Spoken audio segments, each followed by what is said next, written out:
When some lunatics send cockroaches to Mars as part of an experiment, they unknowingly sow the seeds of humanity's worst nightmare. Over the next 500 years, the cockroaches evolve into these intelligent, insanely jacked killing machines. And when humans finally land on Mars to colonize it, completely unaware of what's waiting, they walk straight into a massacre. Most are slaughtered by these monsters, and the few who manage to escape unknowingly bring back a deadly virus carried by the roaches, one that starts killing people on Earth. With time running out, NASA does what it always does best: throw science at the problem. Only this time, they send genetically modified soldiers to Mars to wipe out the monsters and retrieve a cure. In the year 2619, in an underground fighting tournament in Bangkok, the announcer declares the final round, stating that Earth's strongest man will be crowned tonight. There are a bunch of filthy rich people in the audience, along with 2 undercover agents waiting. The announcer introduces the first candidate, Hisamaru Akari, a Japanese karate master. A flashback shows Akari's teenage memories,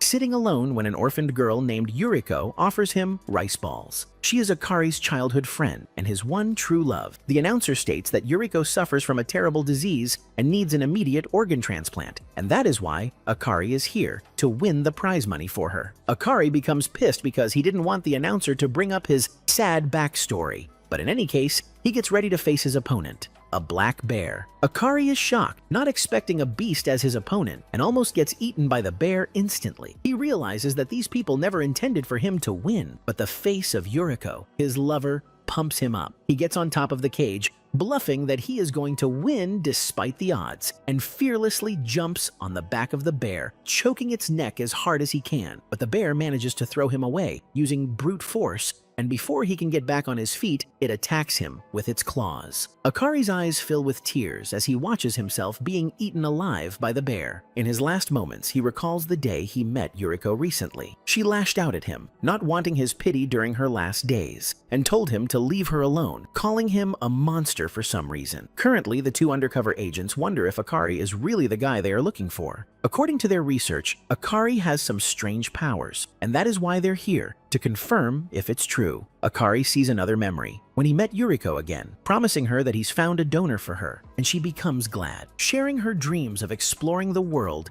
and doing things she never could. They both hope it would become true, and Akari, although wasn't able to Yuriko at that time, expresses now how much he loves her and wants her to live. He cannot let himself die, and with that determination, a power surges through his body, and he gets up, looking like a demon, stabbing the bear in the eye before slamming it down on the ground. But he doesn't stop there and crushes it with his feet, defeating the beast and shocking the audience. After winning the tournament, Akari directly confronts the tournament organizer, who reveals that he was so certain Akari was going to lose that he already sold his pretty little girlfriend. Akari demands to know who she was sold to, and the organizer points behind him, revealing Shokichi and Michelle, the 2 undercover agents from before. Akari demands Shokichi return Yuriko to him, but Shokichi shockingly reveals that Yuriko is already dead. Akari is unable to believe what he's hearing. He lashes out, kicking Shokichi in the face with all his power, but is unable to make him move a muscle, indicating Shokichi is monstrously strong. Michelle tells Akari to calm down, saying they are on his side, and the only reason they bought Yuriko from the organizers was to save her, but it was already too late. Shokichi hugs Akari, understanding his pain, and tells him not to lose hope, because although they couldn't save Yuriko, they can save other children with the same disease as her. Introducing himself as the commanding officer of the US NASA Mars Exploration Team, and Michelle as the second in command, Shokichi reveals that Yuriko was infected with a virus from outer space that killed her. If this virus spreads, it will take lives of millions of people, and to prevent that, NASA plans on sending worthy warriors like Shokichi and his team to Mars, and Shokichi wants to recruit Akari because he is strong enough to face the unknown danger residing on that planet. Akari goes with them but keeps mourning for Yuriko, to which Shokichi joins in by crying along with him. Later, Akari wakes up at NASA's headquarters and learns from Michelle that he's been asleep for the past week. Michelle also reveals that they made Akari undergo surgery to make his body strong enough to survive in Mars's atmosphere. Because of Akari's genetics, They were already certain the surgery would succeed, even though there's only a 36% survival rate, and that is why they recruited him. Meanwhile, Shokichi is having a conversation with a group of people who are about to undergo the same surgery, when Adolf, an executive staff member of NASA from the German division, arrives with a girl named Eva, who also wants the surgery. The group greets Adolf and tries to make themselves known, but since statistically half of them are bound to die, Adolf ignores them completely and walks away. Michelle helps Akari get up from his bed,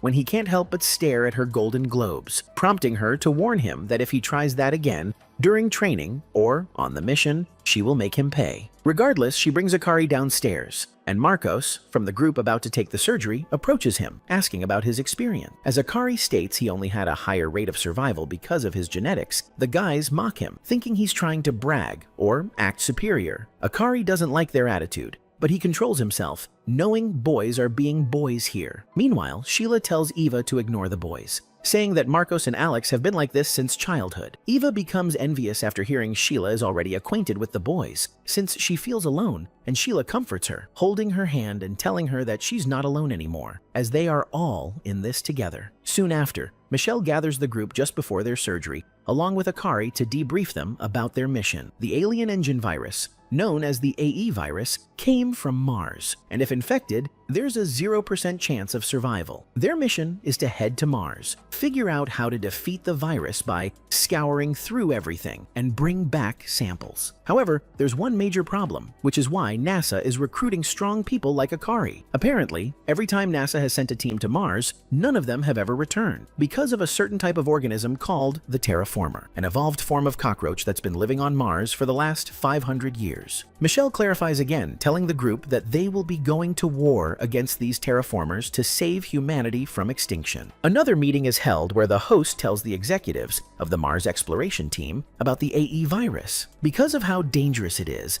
the virus hasn't been made public, although it first appeared 42 years ago. The cases have increased dramatically in the last 20 years, and one of the members in the meeting, named Rusky, puts the blame on Shokichi. Michelle doesn't allow him to say anything further, so the meeting host continues, stating that since they aren't able to cultivate the virus here on Earth, they haven't been able to create a vaccine yet, and that is why they need to obtain samples from Mars, the virus's source area. Weeks later, Shokichi, as the captain of the Mars exploration team, leaves for Mars and exits Earth's atmosphere aboard the Annex 1 spaceship, estimating 39 days before arrival. It's revealed that every single one of the recruited members is alive after the surgery, and they are currently walking around the spaceship together. Sheila suggests that they just go berserk and explore the entire ship, and the boys, loving the idea, start running around like crazy. The 5 of them are not the only ones on the mission, as there are many more people on this journey to Mars. Sheila and Eva are having a conversation when Eva mentions she noticed Sheila looking at Shokichi funnily. Sheila brushes it off initially, but then reveals that she fell for him the day before her surgery. She got depressed and skipped training, and it was Shokichi who came to her, not to motivate her, but to cry with her, showing how compassionate he is. Since then, Sheila can't stop thinking about him. However, she can't just tell him about her feelings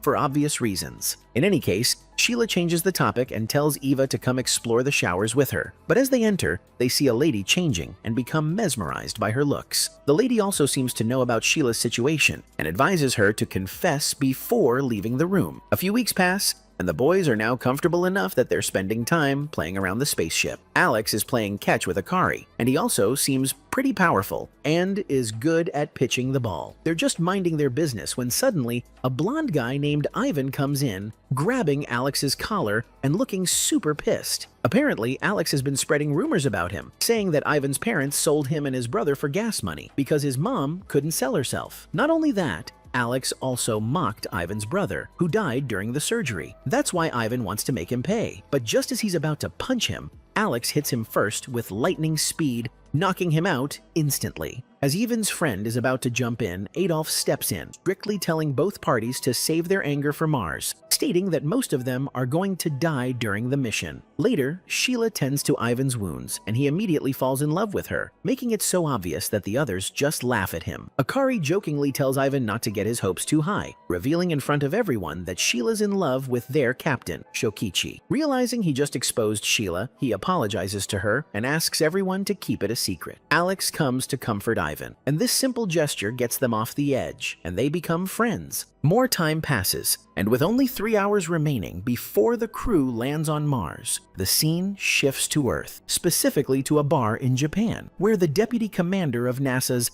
Annex 1 mission, who's also a major in the Japanese Air Defense Force, Hiruma Shichisei, meets with a man named Professor Honda. Honda has been hiding away, living peacefully as a bartender. Shichisei confronts Honda about his involvement in the bug project of NASA as an engineer 20 years ago, and how he tried to rebel against his own team, which ultimately failed. He also reveals that Honda used Shichisei's older brother, Ichiro. But instead of seeking revenge, Shichisei has come here to give Honda a second chance, asking for his help and intel regarding the Annex mission and the bug project. Back on the spaceship, Alex is playing catch with Sheila when Captain Shokichi speaks through the intercom, informing everyone that they are about to enter Mars's atmosphere and will soon begin their descent. With the mission starting in under an hour, everyone is terrified, not knowing how strong or terrifying their enemy is going to be. Just a few days ago, Eva had sought counseling from Adolf, who helped her cope with her fear, assuring her she'd be all right since they've all been trained to defeat the terraformers. So even if everyone is scared, they can still endure it together. But deep down, Eva is still scared to death, hoping they never even make it to Mars. Suddenly, Area D and Area S go completely dark on the cameras, so Shokichi asks Michelle to go check what happened. Akari and Marcos are just outside the restroom of Area S when they overhear someone taking a shower and wonder who it is. Akari gets allured by the scent coming from inside, and after Marcos tells him that it's probably a Chinese woman he saw enter there an hour ago, Akari tries to peek through the ventilation, but to his shock, he finds her staring directly at him with a cold, motionless death stare. Just then, a terraformer steps into view, revealing that it has already taken the woman's life, and its next target is Shokichi. Going back to Earth for a brief moment, Honda explains to Shichisei that the terraformers are able to infiltrate any structure, which kinda explains how one got inside the spaceship even before it landed on Mars. The terraformer attacks Akari with a baton, and Akari barely dodges it. Facing this evolved cockroach, Akari feels like he's the actual insect in front of this brute, but he doesn't try to run. Instead, he decides to stay and buy Marcos enough time to run to the storehouse where the drug is stored. But just then, Michelle arrives and tells Akari to run away too. Akari refuses, stating that he must fight alongside her, because only he and Michelle are strong enough to face this monster. He explains that the surgery everyone went through has given them some special abilities, but to activate those abilities, a special drug is required, which no one on this ship has right now. And because without that drug, only Akari is strong enough to fight, he wants to stay behind. But that's exactly why Michelle wants Akari to go after Marcos, suspecting there might be more terraformers on the ship. She's right, because in another area, one of the terraformers is already rampaging, crushing people like insects, playing the ultimate Uno reverse. Some of the crew courageously stay behind to sacrifice themselves, buying time for the others to reach the storehouse and retrieve the drug. Akari also heads toward the storehouse, recalling the instructions Shokichi gave during a previous meeting. Shokichi had explained that the drug enhances their physical strength and brings out the abilities they've received through surgery, but it also puts an extreme amount of stress on the body. Regardless, they need it if they want to survive the massacre that's now unfolding. Akari and Marcos finally reach the storehouse, but to their shock, 2 terraformers are already inside, ransacking everything and destroying the entire drug supply. Akari is shocked even more so when he realizes that the 2 terraformers are completely ignoring them, focused only on destroying the drugs. Could they be intelligent enough to understand that without these drugs, the humans pose no threat? A similar ambush occurred 20 years ago during the Bugs 2 project, and one can only suspect that the same group of terraformers is now terrorizing them again. One of them slaughters everyone in the hallway and menacingly approaches Eva.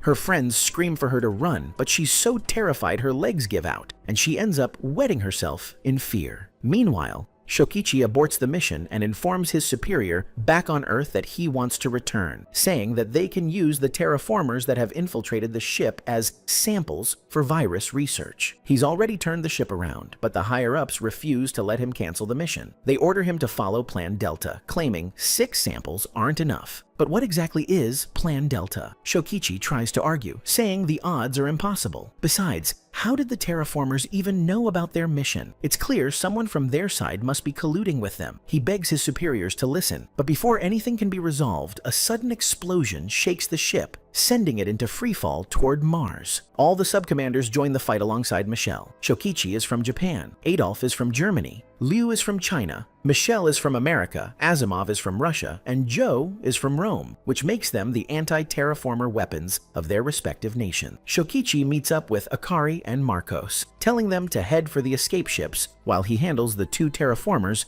in the storehouse. Michelle briefs the rest of the subcommanders, informing that the ship has been invaded from all directions. To save as many crew members as possible, she assigns roles, sending Joe and Liu to the crew quarters, telling Asimov to secure the storehouse, and giving Adolf the task with defending the escape ships. Shokichi broadcasts over the speaker, revealing that the earlier explosion damaged the main engine and they are going to crash on Mars. So he shifts the mission to Plan Delta, directing everyone to the hangar where the escape ships are, since a safe landing is no longer an option. The terraformer approaching Eva reacts to Shokichi's orders, growling something in its own language. Perhaps it's calling to its comrade. Regardless, Joe seizes the opportunity and pulls Eva to safety. Meanwhile, Asimov arrives and teams up with Shokichi to take down the two terraformers in the storehouse. Elsewhere, Adolf prepares to fight one alone in the hangar. As the ship enters Mars's atmosphere, hundreds of terraformers swarm around it. Watching them from the window, Joe realizes that the terraformer earlier was calling for backup. Marcos and Akari regroup with Alex and the remaining survivors at the hangar gate. Sensing something is off, Akari stops them from entering, suspecting a terraformer might be inside. Since he's the only one strong enough to handle them without the drug, he volunteers to open the gate himself. As it opens, they find Adolf battling a terraformer. But there's no need to panic. The subcommanders are handling the threat with ease. Michelle uses the drug on herself, activates her abilities, and literally punches the soul out of the terraformer in front of her. Likewise, Adolf annihilates the one in the hangar, burning it to a crisp and leaving the rookies in awe. Shokichi and Asimov defeat the pair at the storehouse as well. Liu handles another elsewhere on the ship, and Joe takes down the one in the common area. With that, all 6 terraformers inside the ship are eliminated, putting an end to the onslaught. All personnel are gathered in the hangar where Shokichi explains what Plan Delta is. The plan is to land on Mars using 6 high-speed escape ships. Since everyone here is from different countries, Shokichi will personally lead the first division of the Japanese and American, while Michelle leads the second of the same. Asimov takes charge of the Russian and Scandinavian division, the third, while Liu leads the fourth for China and Asia. For the last 2 divisions, Adolf will command the Germans and South American, and Joe will take responsibility for the Europeans and Africans. They split 6 ways to avoid getting swarmed by the roaches. Shokichi orders all divisions to get in radio contact after landing, then gets ready to leave. Sheila and Eva are separated since they're from different countries, but they promise to stay safe. Marcos, Alex, and Akari join in, and the group takes an oath to meet again. Shortly after, the ships are released, and their speed is so high that they literally dash through the roaches. Elsewhere, there's a supreme-looking roach who's dismantled a gun. Perhaps he's the local boss. The second division's ship lands safely on Mars. Once Michelle confirms there are no roaches nearby, her team moves out. Akari is awestruck seeing a beautiful lake near a mountain range. A girl mentions she saw pictures of Mars taken in the 20th century, which is 500 years ago. And back then, there were no signs of water. So she's amazed at how beautiful the planet looks now. Well, except for the bloodthirsty gigachad cockroaches lurking everywhere. Michelle hides her emotions and tells the team not to act like they're on a picnic, since they're likely thousands of miles from the others. They have to set up camp here. They have water, but only 40 days worth of food. Michelle returns to the ship to contact the other divisions, warning Akari, Alex, and the nameless girl to stay alert, as the roaches can be anywhere. Shokichi's team lands as well, and Sheila is surprised she can breathe, amazed at the effects of the surgery. Shokichi quickly focuses on defensive measures. They're running low on combat drug, since only the reserves on the escape ships are intact because the entire inventory was destroyed in the main ship's storage room. Asimov's and Adolf's crews also land safely, but Joe, still in the air, gets caught in a trap that forces his ship down. Surrounded by terraformers, Joe realizes this might be the end, expressing how amazed and terrified he is by how intelligent these evolved cockroaches have become. Asimov's group is also flying and confident, since they've gone pretty far. Their satellite is down, but Elena knows exactly where they are going to. It's the pyramids of Not Giza. Asimov chose this place, thinking the roaches wouldn't expect anyone to visit the only famous place on Mars. But one of the roaches reveals to have outsmarted his outsmarting, suddenly attacking the group. One of them is killed, and to save the others, Asimov steps in, getting his hands chopped off. Elena quickly grabs the drugs, and sensing danger, the roach ignores everyone and charges straight at her, showing how intelligent it is. Elena brings out an anti-terraformer gun, and Asimov believes she'll win, but the roach gets her head first and throws it toward the group. Shokichi informs everyone that since they're following Plan Delta, a rescue ship will come from Earth in 40 days, and they have 2 missions until then. First, go back to the main ship, restart the virus labs, and recover the samples. Second, and most important, survive. With that goal, they return to their division ship, planning to meet with Michelle's division, unaware a terraformer is already hiding on top of their ship. The roach smashes its fist through the window, but its punch isn't aimed at Sheila. Rather, it targets the drugs. Everyone is terrified, trapped inside the ship, but Shokichi calms them, activates the engine, and speeds away at high velocity, letting gravity handle the rest to shake the roach off the ship. Shokichi doesn't escape entirely though, because if he does, he'll need to find another safe location. Since there's only one roach here, they'll just have to kill it before it calls for backup. So, Shokichi heads out with Marcos and another crew member, smirking because he's confident he can capture this roach alive. On Shokichi's command, Marcos and the other guy are about to take the drug when the terraformer suddenly runs in the opposite direction. It was acting as a decoy, buying time for another flying terraformer that comes out of nowhere and crashes into the ship. It scans the area, keenly searching for the drugs, and fails to notice Sheila trembling in fear, aiming an anti-terraformer net launcher right at its face. Sheila, who learned to use this weapon from her beloved Shokichi, fires. A net shoots out, capturing the roach. This net isn't ordinary, but strong enough that even this terraformer can't break free. Though she's still shaking with fear, Sheila finds herself face to face with the monster. Shokichi arrives and holds her hand, clearly unaware of the deadly game unfolding. With the roach subdued, he thanks Sheila for saving everyone's lives and praises her courage, then instructs Marcos to help him throw the roach into the ship's bug cage. But as they turn away, the roach suddenly takes the Kamehameha pose, catching everyone off guard. Back on Earth, Shichisei reveals to Honda that NASA ordered him to kill him the moment he found him. But why? Who exactly is Honda? Is he some kind of mad scientist responsible for the evolved roaches on Mars? Only time will tell. Honda demands an explanation, asking if it's because he and his team performed the bug surgery without NASA's permission 20 years ago. Shichisei explains that's not the reason. It's because Honda was careless and let his technology get stolen. Apparently, this very same technology is what the roach on Mars is now using. The roach fires an extremely hot gas projectile at Sheila, piercing straight through her heart. Shokichi immediately recognizes this terrifying attack as the ability of one of his old crew members from 20 years ago. So why can the roach use it? As Sheila falls, it's revealed that the crew who went to Mars 20 years ago were injected with various insect DNAs by Honda, turning them into hybrids strong enough to battle the terraformers. But it seems that technology has now been stolen by the terraformers themselves, and things are looking worse than ever for the Mars crew. Elena's brother breaks into tears upon seeing his sister's severed head. Asimov begs him for forgiveness, admitting it was his fault for not using the drugs sooner. But there's no time to grieve, as the terraformer is already calling for backup. Meanwhile, Marcos forgets everything else and slays the captured terraformer. Then he turns to Sheila, who desperately clings to Shokichi. She tries to mutter her deepest feelings to him, but she is unable to speak. During her time on the spaceship, she had learned Japanese from Akari, just so she could confess to Shokichi. But with her life slipping away, she can't form the words. No matter how hard she tries, she dies painfully, filled with utter regret,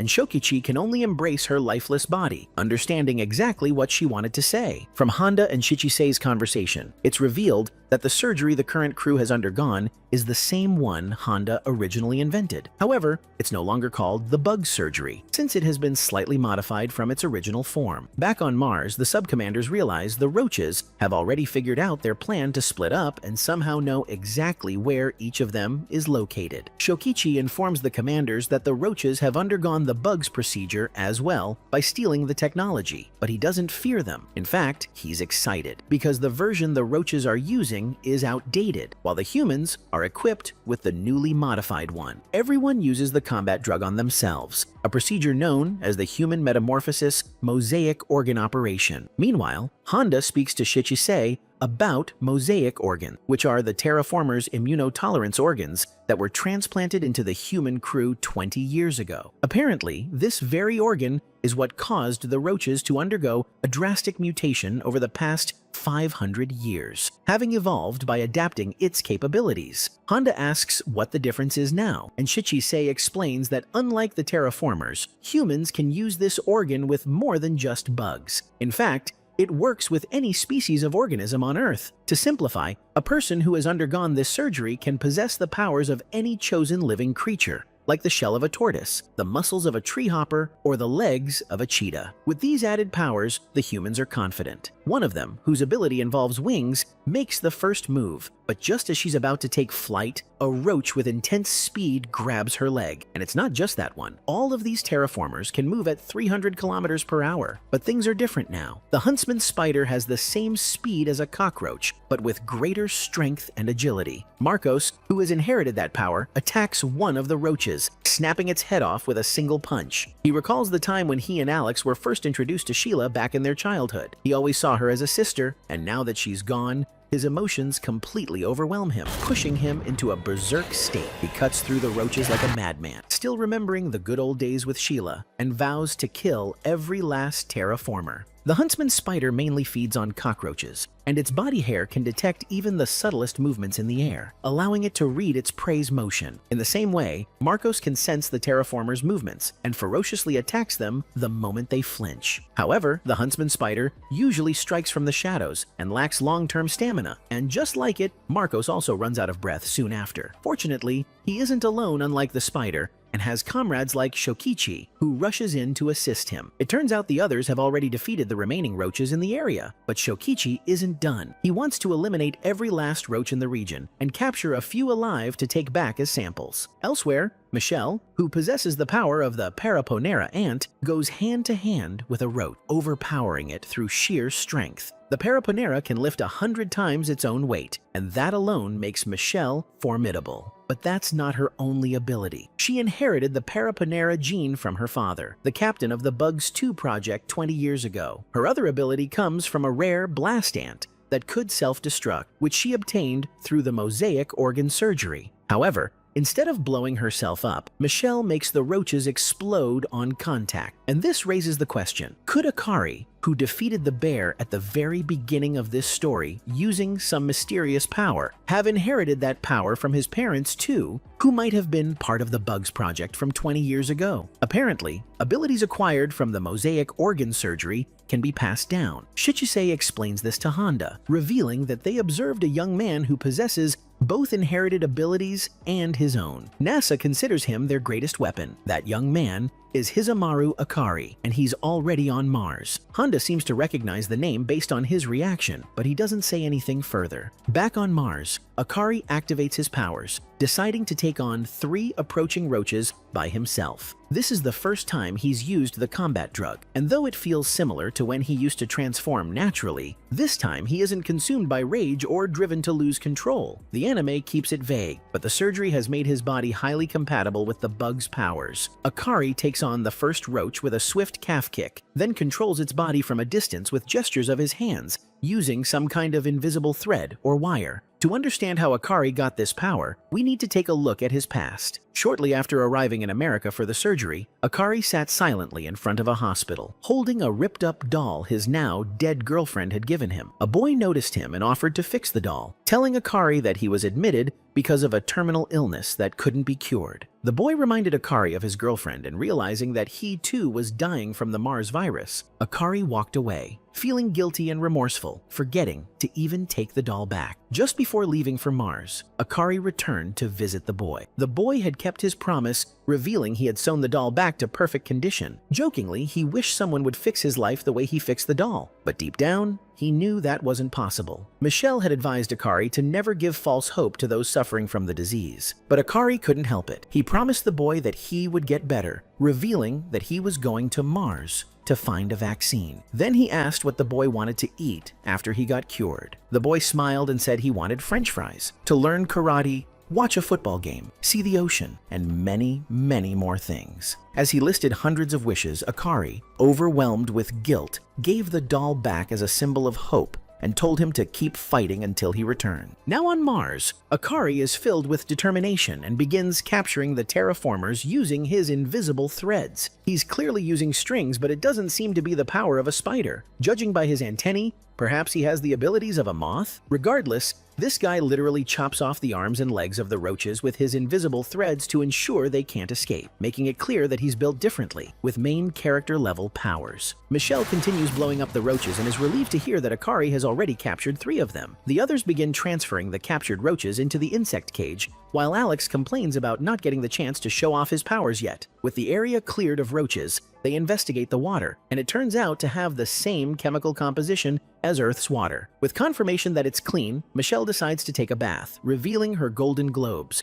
her chug jugs, her cocomelons, her sacred balloons. You get the point. Akari sneaks a good look before Michelle scolds him, prompting him to awkwardly retreat back to the ship. Meanwhile, Michelle washes her clothes when suddenly, a roach drops out of nowhere from the sky and launches an attack on the ship. Distracted by the explosion, Michelle doesn't notice another roach emerging from the lake, which grabs her and drags her underwater. As she sinks beneath the surface, helpless, her only hope is that Akari will come to her rescue. The roach that leaps onto the ship has absurdly jacked legs, looking even more ripped than the usual ones. Alex, now face to face with this intimidating monster, has no choice but to fight. He quickly takes the drug, but just as he does, the roach launches forward, landing a brutal kick that sends Alex flying. Wasting no time, the roach seizes control of the ship and flies off with several of Michelle's division members still on board. There are dozens of them inside, but none dare to confront this beast. After gaining a good distance from Akari and Alex, the roach turns back, seemingly preparing to attack everyone on the ship. But before it can do anything, a baseball strikes its ear out of nowhere. It was Alex who threw it from miles away, and Akari has attached a thread to the ball, allowing him to manipulate its movement like a guided missile. Using the thread, Akari pulls himself onto the ship and immediately apologizes to everyone for not arriving any sooner. He temporarily subdues the roach with his strings and then asks the others if any of them have ever tried bungee jumping before. Apparently, he plans to use his threads to get everyone off the hijacked ship safely. Yaiko, a girl in their squad, protests, saying she wouldn't do something that dangerous, even if someone as hot as Akari asked her to. But Akari ignores her pleas and simply launches all of them out at once. He then turns to the roach and jokingly remarks that this guy clearly never skipped leg day. He wonders if the roach does 1,000 squats daily or something. But jokes aside, judging from its legs, Akari suspects it possesses the powers of a grasshopper. Meanwhile, Michelle is still being dragged into the depths of the lake by the other roach. As she sinks further, she wonders just how deep this lake really is. This roach seems to have the traits of a diving beetle, and Michelle realizes she stands no chance against it underwater. Just as the roach is about to bite her head off, the scene cuts to a memory from 2 years ago when Michelle had secretly sneaked into NASA's server room. There, she uncovered confidential files revealing that her father was part of the Bugs project 20 years ago, and each member of that mission had unique insect-based abilities. She and now Akari came to understand that the terraformers developed their powers by stealing them from the corpses of those fallen heroes. Now she refuses to let herself die in vain. Summoning her strength, she breaks free and swims upward with all she's got. At the same time, the roach Akari is facing also breaks free, flexing its power. But Akari declares without hesitation that he'll defeat this creature within the next 2 minutes, determined to rescue Michelle before she runs out of air. Meanwhile, Alex pushes his body to the limit as he carries all the crew members back to safety, revealing for the first time that his ability allows him to fly, thanks to the wings of a bird. But time is running out. Michelle, barely a breath away from the lake's surface,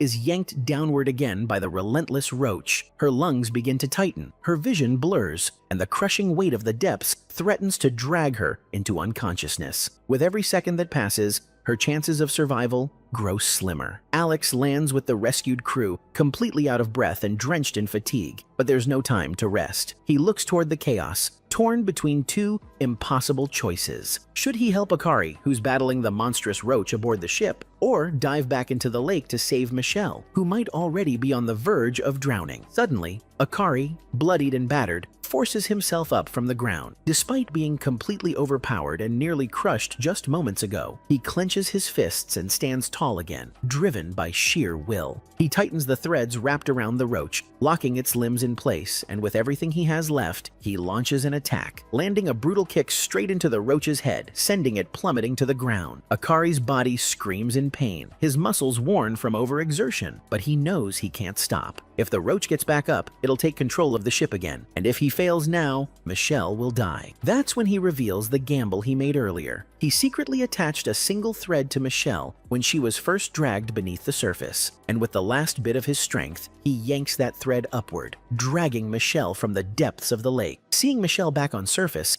Alex reacts immediately, swooping in to finish what Akari started. He strikes with precision, tearing through the roach's wings and shattering its legs with a devastating blow from his baseball throw, bringing the battle to a close. But the relief doesn't last. Just as the chaos dies down, the ship's system lights up with an emergency SOS transmission message. Akari, gasping for air and struggling to remain conscious, turns toward the signal and wonders, now what? On the other side, Asimov's crew is currently facing dozens of terraformers at the pyramids, and only God knows if they will survive since they are a bunch of disposable side characters. Michelle regains consciousness and is surprised to see that she's outside the lake. Getting a hold of herself, she looks around and finds the roach that dragged her in still holding onto her legs with a tight grip. Maybe it came to the surface with her when Akari pulled her up. Unfortunately for the roach, it no longer has the strength to face Michelle in her regular form, and as it desperately tries to get back into the water, Michelle shows no mercy, breaking its arms and legs. Then she notices a string attached to her hands, realizing that it was Akari who saved her life. The other roach, who's never skipped leg day, jumps behind her, with the sole intent of finishing off Michelle before the others finish it off. Michelle notices Akari's strings attached to the roach's legs and assumes the worst, demanding to know what this monster did to her friend. Akari also lands on the surface seconds later, leaving her confused and relieved at the same time. The roach's tendons and ligaments on its knee have already been torn by Akari, but it still tries to get up. So Akari gets ready to finish the job, apologizing to Michelle for accidentally letting this roach get away from him when he was trying to capture it. He gives her his jacket since she's drenched and tells her not to worry, assuring her that no one got hurt in their division. Michelle doesn't want to be treated with so much care, even though she clearly likes the princess treatment, and volunteers to finish the job herself. With great force, she kicks the roach, rendering it unconscious, and Akari does the rest by using his strings to capture the roach successfully. They go back to their ship, which has crashed against the Rocky Mountains, and it disappoints Michelle, who knows how much unnecessary trouble they will now have to go through. She knows Akari is partially to blame for this mess, and Akari also admits it, apologizing for not handling the situation well enough. In any case, he informs her about the emergency message he got right before the ship crashed. It was an SOS from the Roman 6th Division and the Japanese-American 1st Division, meaning both Joe's crew and Shokichi's crew are in trouble. Michelle gets inside the ship to try to communicate with Shokichi and Joe using the radio. In the meantime, she makes sure everything is okay and concludes that the radio, power, and bug cage are fine, but the ship won't be able to fly again. Still, they can use it as a ground vehicle. But before moving, she asks Akari and Alex to change the tires. In the meantime, she goes to change her clothes in the distance. The dudes won't waste the opportunity, but Yaeko stands between them and Michelle, not allowing them to take a peek. Both Alex and Akari can't believe this is how they're getting repaid for saving everyone's lives, by making them change the freaking tires. Alex tries to bribe Yaeko with 5,000 yen if she lets him pass, and she, drooling at the thought of the food she could buy with the money, still doesn't allow it. So Akari steps in, offering 50,000 yen, but it's too late, as Michelle has already changed her outfit. Michelle wonders if the other divisions are okay, since none of them have replied to her follow-up text. She has a bad feeling about the situation, and suspects that something bigger and more sinister is happening on Mars. Meanwhile, Asimov steps up to give a speech to the roaches about his theory on how they evolved. I mean, bro, who asked? But let's hear it anyway. Asimov believes that these roaches didn't naturally evolve into these giga-chads, but were artificially mutated by someone. One of the roaches is like, "F your theory, bro," and literally stomps on his head. But Asimov doesn't die. He just bleeds a little and counters by stabbing through its neck. After defeating the roach, he demands the others bring their leader before him. Asimov has the powers of a king crab with a great defensive shell, which explains how he didn't die when the roach hit his head. The king crab has deadly pincers, And using that power, Asimov defeated the roach. But there's another power. The king crab can regenerate its limbs, and Asimov also regenerates the arm he lost. His subordinates join him in battle, and they get ready to deal with dozens of roaches. Asimov reveals his own daughter got sick because of the Mars virus, so he calls these monsters the enemies of humanity, and with a great speech motivates his crew to subdue them using all of their strength. Using great teamwork, they attack the roaches, and Asimov himself takes on 3 roaches at once. But then, out of nowhere, 3 roaches appear from the mist, and Ivan is the first to die at the hands of one that mockingly laughs while holding Ivan's severed head. That roach, with swift speed, takes Asimov's head next before he can even react, and its 2 co-fighters kill the rest, putting an end to the Russian division. They then point at the ship, wanting to take control, when Asimov is revealed to still be alive, along with Ivan, and they ambush the leading roach, choking its neck from behind. But the question is, how are they still alive? I mean, we just saw their severed heads. Well, apparently, they used a hallucinogen drug on the roaches to make them think they were winning, and the entire head getting chopped off part was a hallucination. As the hallucinogen takes effect on the roach, making it see things that completely mess up its mind and prompt it to scream, Asimov keeps choking it. The other 2 roaches try to get him off, but he keeps holding on, vowing never to falter until he sees his daughter out of the hospital. With that determination, he smacks the 2 roaches. Ivan defeats the last one. Ivan, who wants to avenge his dead sister, takes the net launcher from Asimov and captures the roach. They detain 2 terraformers, and Ivan heads back to their ship, where he mourns for Elena, while Asimov and the others decide to head inside the pyramids. What secrets does it hold?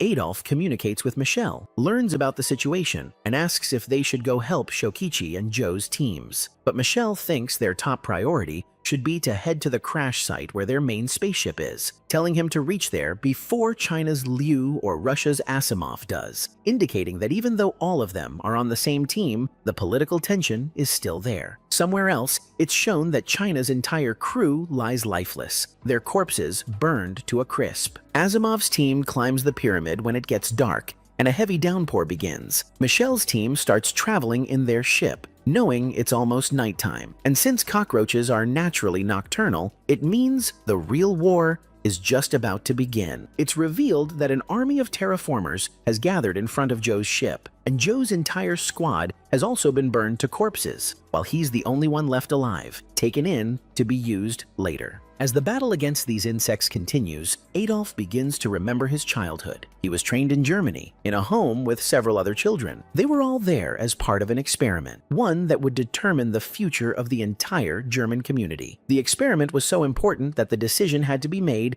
whether to use adults or children. In the end, children were chosen as the best sacrifice. That way, the scientists could monitor them closely and confirm whether the experiment would succeed. In a nutshell, all the kids in that home were nothing but lab rats. The one thing they had in the lab, though, was human pity. Their boss approached them and asked if anyone would volunteer for the experiment. He didn't want to force anyone into it. He simply wanted a volunteer. Luck was on his side that day, or perhaps courage was on Adolf's, as he suddenly volunteered for the suicidal experiment. It was a mosaic organ transplant, and his probability of survival was close to 0. Back on the battlefield, Adolf's division is currently one of the strongest. One of his star team members, Isabella, is taking on the roaches without the slightest hint of pity. The other kids in the transport watch her fight, and they can't help but feel like a burden. She's doing all the work while they're just sitting there. Adolf receives a call from Michelle. She tells him that the 4th Division needs backup and asks him to get there as soon as possible. He glances at the kids behind him. Their cowardice is pathetic. He tells them they're not weak and that eventually everyone in that room will have to fight. He tells them to run faster than their shadows. Then he calls Isabella back,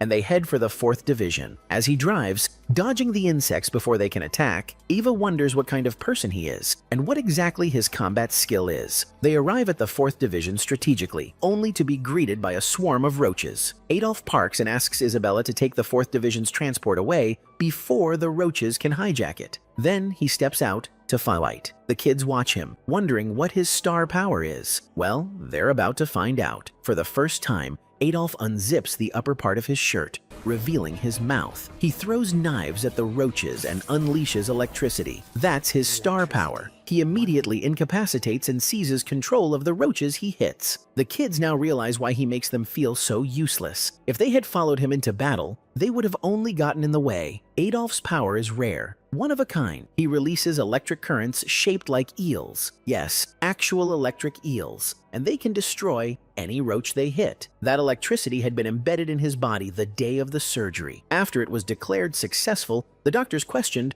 whether Adolf would survive, whether his body could handle so much electricity. But over time, Adolf began to stand, and that was already a sign that the surgery had worked. From that day on, Adolf believed that his life had been sold to the military. He no longer looked like kids his age and became a loner. He did everything for the military, hoping one day he'd find a chance to escape and end it all. Sadly, that day eventually came. Or rather, what came was a day of redemption. He continued his lonely life until he met a young woman. She was radiant, almost like the birds flew at her command. She stood in front of him, and he quickly zipped his mouth shut. She introduced herself as Rosa and sat beside him, trying to relate. But when he didn't respond properly, she walked away, saying that would be their first meeting. The next day, while walking alone through school, she tapped him on the shoulder and greeted him with a smile before rushing off to her friend, excitedly telling them he was nice. She later introduced him to them, and they discovered his birthday was on December 25th, Christmas Day. One of her friends joked that since she didn't have a date and he had nothing planned, they should spend the day together. It was a fun idea he didn't want to miss, so he happily agreed. On Christmas night, they visited a museum. While she thought it was a boring day, for him, it was the most meaningful day of his life. He even approached a kid who had asked how the electric eel powers Christmas lights and explained it in detail. They left the museum as the Christmas lights lit up the sky. Rosa gave him a gift and teased that now he looked so handsome,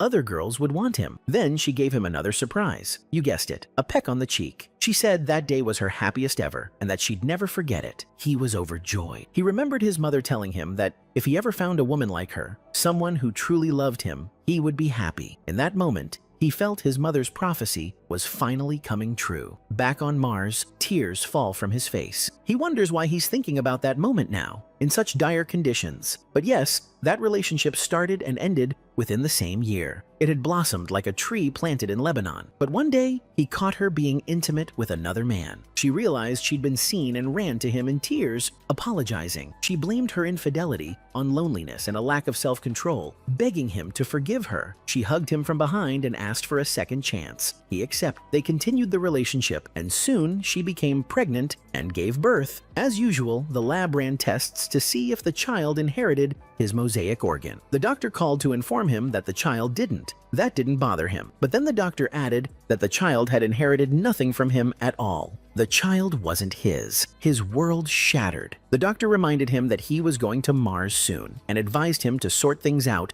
before leaving. Holding the test result in his hand, he called Rosa and told her he was coming home. On Mars, he fights tooth and nail, but not to survive. No, he wants to die. The roaches just aren't strong enough to kill him. So what can he do? He screams at them, daring them to come and get killed. The species of insects Adolf is fighting aren't ordinary. They're some of the strongest he's ever faced. These particular ones are from Indonesia and are called Sia ferox. They possess incredible speed and powerful legs, with strength great enough to crush anyone in their path. But there are two people they can't crush, not even Adolf, but Isabella. She leaps onto one of the beasts and kills it effortlessly. As for Adolf, he's too heartbroken to die. The pain of betrayal runs too deep. Every time he swings or moves, memories of Rosa flood his mind. Rosa in that red lipstick, wearing a lovely dress, seducing another man while he gave her everything. That heartbreak fuels his battle, and he can't help but wonder why he's even thinking of her in this moment. Why now, when everything is falling apart? The weakness that comes with falling in love is indescribable. If you've never been heartbroken, you can't understand what he's going through. He remembers the man caressing Rosa, touching what he thought was his alone. All he ever wanted was to feel human, and being with her gave him that. What he didn't realize was that it would also awaken the beast in him. He signals to the roaches to come at him, challenging them, but they hesitate. Suddenly,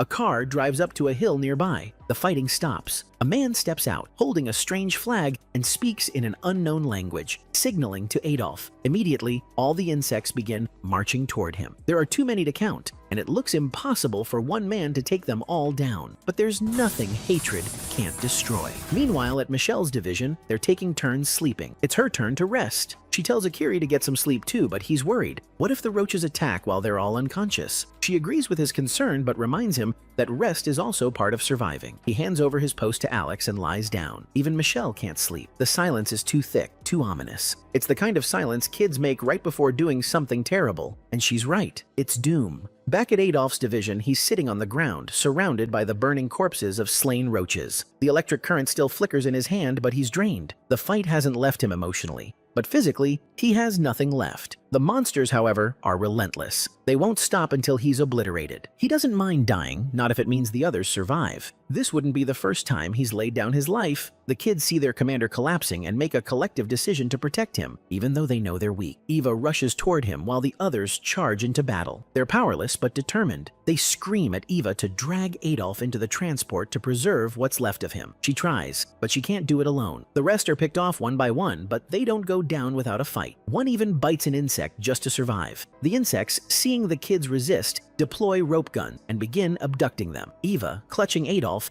realizes his body is cold, his heart is no longer beating. All his life, Adolf was just a tool. To the German lab, to the military, even to those around him. Once again, he remembers that day at the museum with Rosa, when they talked about electric eels. He had told her he didn't want to keep living this life, but somehow, in that same life, he had found happiness. Now he has people to protect: Eva, Isabella, and the kids. Their lives are in his hand. If he doesn't rise now, they'll all die. Suddenly, his body sparks. He activates the AED, the automated external defibrillator. It's designed to stop ventricular fibrillation and jumpstart a heart that's stopped beating. But more importantly, it measures something beyond science: the will to live. If the person has the will, it grants a second chance. And for Adolf, a second chance means one thing: wiping out every last roach in his path. He stands. The monsters charge. He raises his hands and, like Moses in the book of Exodus, he calls down thunder and lightning. Hailstorms of electricity rain upon the battlefield, obliterating everything. Just as hail poured down in Egypt for days, Adolf brings divine destruction to Mars. When the ground is clear, he walks toward the hill where the car had stopped. He throws his knife at the insect standing there, but it underestimates him. Big mistake. Adolf gives it the middle finger and waits. Then, like judgment itself, a bolt of lightning crashes down, striking and destroying the insect. What a result. The terraformers are now evolving. They're no longer the dumb creatures humans once believed them to be. They've grown smarter, more strategic. They can understand almost every weapon used against them and have developed their own ways to survive each one. But there's still one thing they haven't cracked: lightning. That's why when Adolf threw his knife at the insect's flag, the creature thought it was something he could shrug off. What he didn't realize was that it carried more than just a sharp edge. It carried the fury of the storm. And unless he had the fate of a devil himself, there was no way he could survive the thunder that followed. The strike weakened Adolf even further. His heart had already stopped earlier. It was pure willpower keeping him upright at this point. After the roach on the hill went down, the others froze. They simply stopped moving. The kids remained trapped in the ropes, but when the roaches suddenly dropped them, they wondered if this might be their shot at survival. Adolf didn't move either. Eva stood in front of him, crying and pleading, screaming for their division leader to wake up. Her tears weren't enough to bring him back, until he slowly raised a hand and wiped them from her eyes. What should have been a game over wasn't. A new larger roach stepped forward. It walked to the one that had been struck by lightning and hit its chest firmly. There are only two ways to survive a lightning strike: sheer luck or proper treatment. Adolf had assumed they weren't capable of medical care. They weren't human, after all. But he was wrong. They were more than capable. The chest compressions worked. The insect got back up. The giant roach began barking orders. The other roaches followed without hesitation. They dragged the kids away while Adolf watched helplessly. He pitied them deeply. Eva, the secluded 18-year-old daughter of a wealthy family, sold off by her parents to UNASA to pay off debt. Uaku Eriksson, 21, an orphan who joined the mission to settle debts left behind by his late parents. And Sandra Hofferman, 28, a mother fighting to earn money for her son's treatment and the expensive vaccine that could save him. They were all relying on Adolf. He was their last hope. If he gave up, not only would they die, but the vaccines wouldn't even make it back to Earth. But something in him shifted. He was no longer powered by rage. Now it was pure desire. The desire to help others, to make sure his suffering had meaning. If he survived and returned to Earth, he wouldn't live in seclusion anymore, thinking himself unworthy. He'd live a life worth the fight. The roaches moved in for another attack. Eva stepped in front of him, ready to take the hit. How much could one teenager possibly take for someone else? Adolf stood up slowly. It would be a disgrace for a warrior to die without putting up a fight. He raised his middle finger and conjured an electric barrier around them. The bullets bounced off, completely ineffective. The giant roach realized brute force wouldn't work, so it ordered a new formation. Some roaches knelt, creating a base, while others climbed on top of them. These upper-tier roaches wielded rocks tied to strings, primitive but deadly, like David's sling against Goliath. They hurled them all at once toward Adolf. There was no way to survive that. Adolf's blood splattered across the mountain. The insect raised a hand, signaling the others to stop. Adolf slipped from Eva's arms and collapsed to the ground. That was the end of him, a man who spent his final moments fighting for those he loved. It was a life of sacrifice, and while it may have ended in pain, it was a life fulfilled. Eva barely had time to mourn. She was broken and angry. The leader insect descended the mountain, ordering the others to collect Adolf's body. They weren't interested in burying him. They wanted to study him. He was scientific gold. Eva, furious, struck the insect repeatedly. Her punches barely registered. She cried, screamed, and swore she wouldn't let them take the Adolf she loved. As the roaches approached, a strange beeping sound rang from Adolf's body. Unknown to even him, the lab had installed a self-destruct mechanism, standard protocol to prevent sensitive technology from being stolen. The roaches, realizing what was about to happen, scattered immediately. Eva and the others didn't run. To them, dying with the man who gave everything was better than surviving on a planet where survival itself wasn't even guaranteed. Eva dipped her fingers into Adolf's blood and tasted it. "We die together," she whispered, "connected by blood." Moments later, the explosion lit up the sky with a thunderous flash. From his position, Alex saw the lightning and called out to Akiri and Michelle. They knew. That was the 5th Division's location. Michelle closed her eyes. "Adolf is gone," she said. Back on Earth, Rosa didn't receive her usual monthly payment from the lab. Outraged, the pretty gold digger had the audacity to call the company to complain. They told her there was no Adolf listed in their records. Her heart dropped. Meanwhile, at the lab, the lead scientist was frustrated that her creation was destroyed so soon. Her assistant, Recco, questioned whether what they did to Rosa was ethical. The scientist dismissed him. Rosa caused her own downfall, she claimed. Then she asked Recco if he was a virgin. Confused, he said no. Her reply? Good. Hold on to that. The strength of a strong man is love. Was Rosa a pawn in their plan? Did they intentionally send her to Adolf to stir the will to live? Who knows? Adolf was gone now. Not that the doctor cared. She was already preparing to design another weapon. But Adolf's death didn't mean the fight was over. In the 1st Division, Marcos was still blazing through enemies. Vengeance burning in his heart after his sister's death. He fought recklessly. Shokichi warned him not to die. Without him, their division would collapse. Still, they were holding strong, just like Division 2. Keiji called out to Marcos, distracting him just enough for a roach to land a blow. It was brutal, but not fatal. Even if he died, Division 1 wasn't defenseless. They had their own powerhouse, a literal machine, Sanjo Kanako, soaring through the sky and taking down every monster in her path. And Keiji, strong, fearless, and relentless. Many great fighters have emerged in this war. Tell me in the comments, who's your favorite so far? Sanjo Kanako, a white-throated needletail, is strong and fierce. She can fly as fast as an eagle. She is incomparable, and no one can look her in the face. She runs and uses her blade to kill several of the roaches. Well, the best motivation to clock your enemy is fear, and after she kills several of them, fear teaches the others how they can get to her. So, while she runs and kills like she does on a good day, they hold a net in front of her and lay an ambush. They successfully capture her. They look at her like prey, but what they don't know is that they are the prey in her book. Marcos runs to her with his sword and kills the roaches that had captured her. He appreciates her for buying more time so they could settle the others he was fighting with. But instead of thanking him,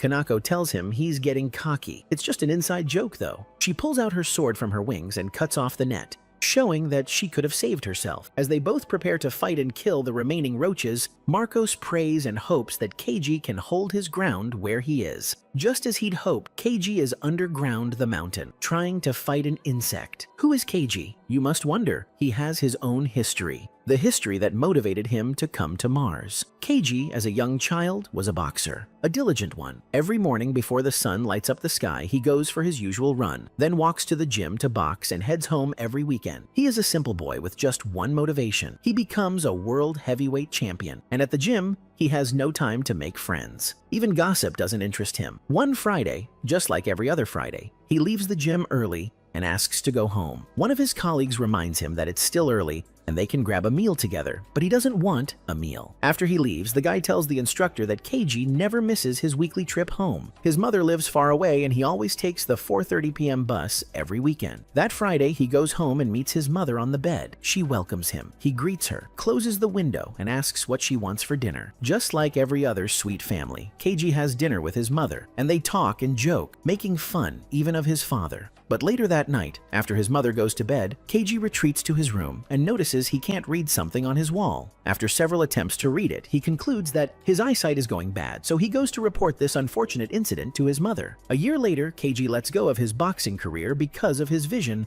and now works as a delivery man. During a delivery, the man he delivers to asks if he now lives on the island. Without feeling bad that his career is over, Keiji tells him his eyes are bad and that he'll remain on the island. When he returns to his bike, he finds a letter addressed to him from UNASA. He rides home immediately. He drops off what he bought in the kitchen, grabs a new cup to change the water on the table, then heads out to meet Mitchell, who wants to talk to him about a fight. Upon meeting Mitchell, she goes straight to the point. They have a mission to Mars and they need his help. The mission seems impossible but also exciting. Still, Keiji lacks the motivation to join. Mitchell tells him that if he joins, they have a better chance of saving the world, and he could even earn enough to pay his debts. This means Mitchell knows everything about him, how he borrowed money for several eye surgeries that didn't work, and how he was scammed out of a huge amount of money. She's done her homework, but it's still not enough to make him fight. He stands up and tells her he no longer has it in him to fight, and no longer has the motivation either. He walks away, and Mitchell wonders why he couldn't even eat his dessert before leaving, a boxer through and through. As he runs home, several thoughts race through his mind, from his first fight, his relationship with his mother, to how she always wanted him to have a life beyond boxing. Maybe this mission is the new life he's been looking for. He returns to the laboratory and meets Mitchell again. He has just one question. Can he choose the part of his body he wants enhanced for the fight? She tells him yes, though some enhancements only work for certain people. He agrees to join them. She assumes he wants enhanced boxing skills, but no, he wants enhanced eyesight. On Mars, he stands in front of a monster that may either kill him or be killed by him. He thinks of his motivation now. He has two. First are the new friends he's made. He wants to protect them because they've all trusted him with their lives. Second is his great eyesight. He can now see so well that he can spot his mother by the window of her island home, even from another island. Well, passion alone doesn't win a fight. It only works when your opponent is weak. Unfortunately, his opponent isn't. The black orb is an insect with a crab-like back, so strong that it takes just 10 seconds for him to recover from a hit. He's impenetrable. His second opponent is the peacock mantis shrimp, who uses rocks as weapons. Every time Keiji hits him, the insect returns several blows. Throughout the entire fight, Keiji remains deep in thought, trying to figure out how to win. Unfortunately, the black orb realizes that Keiji's greatest strength is his eyesight. Fast and calculative, the orb is shocked that Keiji can still predict his attacks, so he targets Keiji's right eye. Keiji takes several seconds to recover and knows the orb is coming for his left next. He can't die there, not now. He's made a good family, and they've taught him that life isn't all about boxing. He can return to Earth and fulfill his mother's dream of him living a life beyond the ring. As he tries to recover, the peacock attacks with a string. Keiji falls, almost knocked out. He remembers his past again. Every time he fights, the cheers are usually for his opponent, not for him. But even without loud applause, he knows his mother is watching and cheering from afar. Even luckier now, he has friends calling his name too, and that's enough to make him happy. He summons his last strength and hits the insect wildly. He breaks through the shell and the insect falls. It's just like a knockout in a boxing match. Keiji has won. The war continues, but Shokichi is not really interested in fighting just any insect or every insect. He has a special interest in one particular insect, the peacock mantis shrimp. He asks the other members of his division to leave that one for him. His reason? It's spectacular, and the truth behind it will be revealed soon. Aki, a young lady with a long history with Shokichi, is part of the group that came to Mars for this fight. She is an exciting character, and the bond between her and Shokichi runs deep. In a flashback, Shokichi recalls a moment when he was eating a silkworm, offering her a bite. Aki, with her strong aversion to worms, refused due to her phobia of them. As the battle on Mars intensifies, Shokichi returns only to find Aki's dead body. The insect that killed her left behind traces of its signature attack, one only the shrimp uses. The power of revenge fuels Shokichi's next actions. He is determined to defeat this insect. The shrimp surrounds him with its deadly wire attacks, but Shokichi, with immense strength, tears through the wires and lands a blow on the shrimp. He jumps back up and sees the fear in the shrimp's eyes. Shokichi reminds the shrimp that it was the one who chose this location for their battle, taunting it by asking if it's tired. The shrimp throws something into the sky, but Shokichi questions whether it's running away. Shokichi quickly lands several blows, recalling all his memories with Aki, especially the painful one of finding her outside her house, scared of worms. With those memories fueling his rage, Shokichi lands the final blow on the shrimp, which can't evade his attacks, and dies. After the fight, Shokichi checks on Keiji, asking if he's okay. Keiji, still recovering from his battle with the black orb, notices the horns on Shokichi's head and asks if the horns are a reward for being with Yunasa for 20 years. However, Shokichi's true power comes from his kills, which are tied to his hornet's ability. As they look up from the hole they're in, the need to climb their way out becomes clear. Meanwhile, Asimov's division continues to thrive. They enter a pyramid on Mars, but something feels off. Asimov notices a silkworm-like insect and picks it up. He asks Ivan if he feels the same unease. Indeed, since entering that side of the pyramid, no insects have attacked them, nor has anyone been tailing them. This suggests the area isn't of importance to the insects. Asimov shares his suspicion and insists they stay back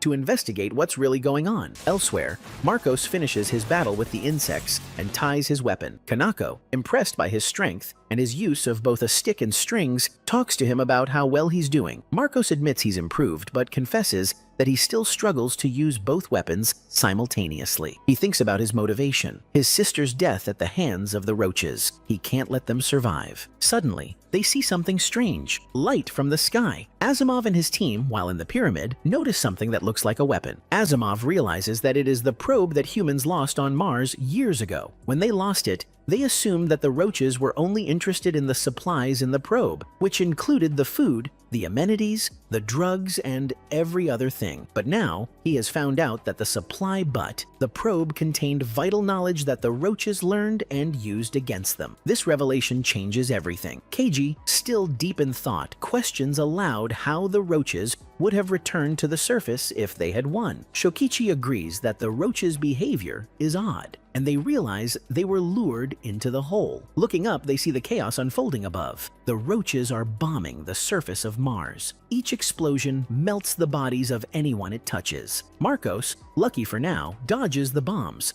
but part of him is caught in one, causing his power to disappear. Inside the pyramid, Asimov uncovers something even more unsettling: designs of a human body and pictures of skeletons, revealing a laboratory-like setting. It seems that one of the countries involved in the Mars mission had betrayed humanity, and the roaches gained much more than expected. On the surface, the roaches are out for blood, indiscriminately attacking anyone they can. The kids, caught in the middle, have no escape. They can't go forward without facing the roaches, and they can't run into the fire without melting away. With urgency mounting, Shokichi contacts his division members, telling them to hold on as he rushes to save them. Shokichi jumps through ropes hoping to return in time. However, even Marcos, usually a powerhouse, can't escape the roaches. As the insects close in on him, he wonders if this is how his life will end, but luck is on his side. Just as the roaches are about to strike, a new warrior named Alex K. Stewart arrives, wielding his baseball like a weapon. Alex's technique is special. While the roaches have copied all human techniques,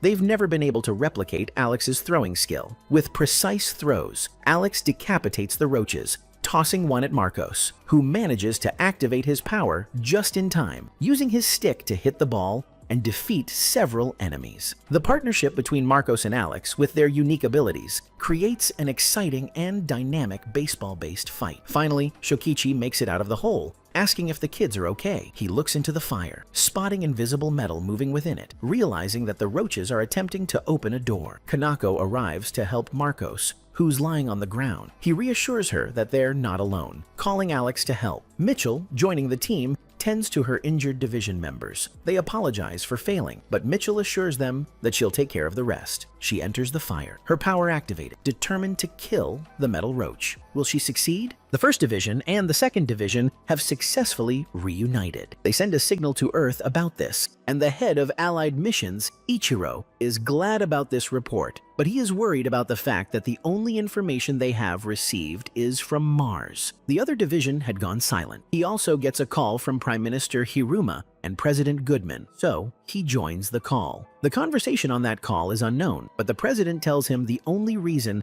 they are informing him is because he is the head of the Allied mission. Meanwhile, on Mars, the situation has gotten worse. The probability that anyone will survive is now little to none, but everyone there is motivated by one thing or another, and they won't allow their motivation to die. With the union of Division 1 and 2, Akiri and Alex reunite with Marcos. As you can expect, Akiri finds out about Sheila's death and his anger multiplies. He throws his string into the fight to fight, and he can see that the insect he is about to fight is a mole cricket. Mole crickets have the ability to climb, swim, dig holes, run, jump, fly, and even cry. They are called the 7 talent insects, with astonishing arm strength too. But no matter what strength it has, Akiri has a motivation that is more than theirs, the death of his friend, so he attacks them. On the other hand, Mitchell is trying to defeat the rainbow beetle. She tries to attack it, but it keeps regenerating its body and strength. Jared screams to her, asking her to let him join the fight, but she refuses to let him in because she doesn't want him to die. He contends that he wants to do it. He was nothing but a bump on Earth,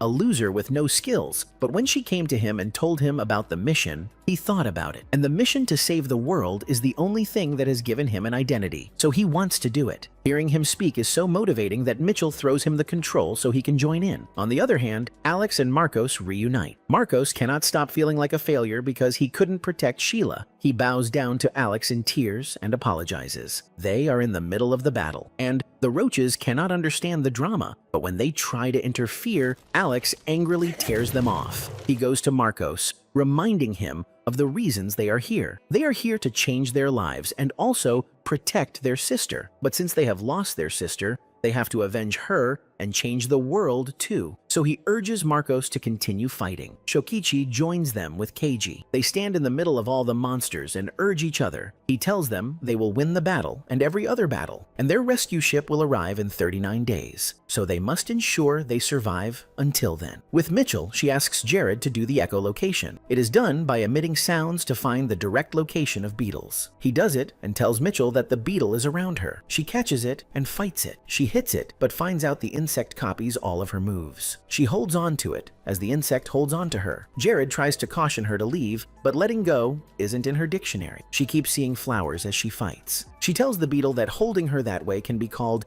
harassment in the normal world, with several punishments like imprisonment or fine. But for him, it is death. So she kills him. At the laboratory, Ichiro returns with the report, but his assistant cannot understand. What exactly will happen to Shokichi and the others? They are expecting a rescue ship, but even at that time, the rescue ship hasn't left Earth. The conversation between Professor Honda and Hiruma Shichise is ongoing. He tells Honda that all communication between Mars and UNASA has been cut, and they are black. It doesn't mean the people on Mars are dead, but it means someone is interfering with the communication. That seems so weird to Honda, who knows that the roaches cannot be strong enough to pull that off. This makes Shichise reveal what he calls the fighters and the sneakers. The fighters to him are those who fight, while the sneakers are those who kill. To him, at UNASA, the American division, there are fighters and sneakers. The division has 14 captains, one of which he is part of, but they would never allow someone who is not American to win. So the entire world is fighting against them and not with them. This means Akiri and Mitchell will never be successful, nor will Honda's experiment. So he begs Honda to join him on a trip to space. At the pyramid, the division keeps looking at the map with the roaches. They realize how the roaches had found out where each of them would be landing, how their initial first landing will be, and even how they were able to enter their spaceship. A further look reveals a place for a fake landing, which they predict will be the landing of the people who had betrayed them and are working with the roaches. The war continues, as severe as possible. Everyone in that fight brings in their A-game, not wanting to die. And no, their motivation is much more than death. It is to avenge their loved ones, take back this vaccine, and save humanity. Ichiro doesn't also want to accept the president's declaration about the rescue ship. He has formed a sincere relationship with Shokichi, and he won't allow him to die just like that. So he launches a spaceship by himself, hoping to rescue the crew. The fight gets hotter every single moment on Mars, but Akiri, speaking on behalf of others, insists they wouldn't give up. Whether they are fighting roaches or the humans who had betrayed them, they won't stop until they win. What a fight. The remaining team includes Shokichi, Akiri, Marcos, Jared, Mitchell, Asimov, and his entire division. Out of 100 warriors, less than 20% of them are left, with several more to die later. Who will survive this war? Which country betrayed them? My guess is that it is Shichisei. But subscribe to this channel and like this video for a recap of Season 2, where you will see all the teas. See you next time.